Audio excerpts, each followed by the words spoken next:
আসুন চট করে দেখে নিই আপনার ক্যারিয়ারের ফিউচার কি। হ্যালো এভরিওয়ান, আমি তমালিকা। প্লিজ চ্যানেলটিকে সাবস্ক্রাইব করে দেবেন এবং লাইক এবং শেয়ার করে দেবেন।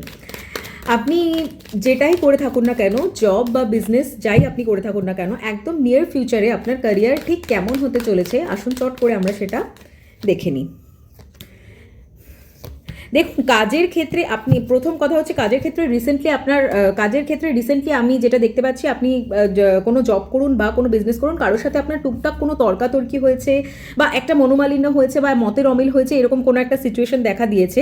এবং সেই কারণে হোক বা যে কারণেই হোক, আপনি একটু এফর্টসটা আজকাল কম দিচ্ছেন, আপনার কনসেন্ট্রেশনটা একটু অন্যদিকে রয়েছে, আপনি একটু হেডে কম নিচ্ছেন, এফর্টস কম দিচ্ছেন। সেটা আপনি কাজে থাকুন, জবে থাকুন বা আপনি বিজনেসে থাকুন, যেটাই হোক আপনি একটু বেপারওয়া চলছেন যে হ্যাঁ ঠিক আছে চলছে, কিন্তু আরও আপনার এফর্টস দেওয়া প্রয়োজন। ঠিক আছে, যদি আপনি 100% এফর্টস দেন এবং যদি আপনি সমস্ত কিছু ঠিকঠাকভাবে পালন করেন যেগুলো আপনার করার কথা কিন্তু আপনি জেনে শুনে করছেন না, তাহলে আমি যেটা দেখতে পাচ্ছি আপনার নিয়ার ফিউচারটা অত্যন্ত বেশি সাকসেসফুল, আপনার ক্যারিয়ারের ফিউচারটা অত্যন্ত বেশি সাকসেসফুল। আপনি ভীষণ ক্যারিয়ার ওরিয়েন্টেড একজন পার্সন, আপনি প্রচুর পরিমাণে ক্যারিয়ারের কথা ভাবেন, কিন্তু আপাতত একটু এফর্টস কম দিচ্ছেন। সেই এফর্টসটা দিতে থাকুন, তাহলে আপনি ইমিডিয়েটলি তার রেজাল্ট আপনার ক্যারিয়ারে দেখতে পাবেন। Thank you.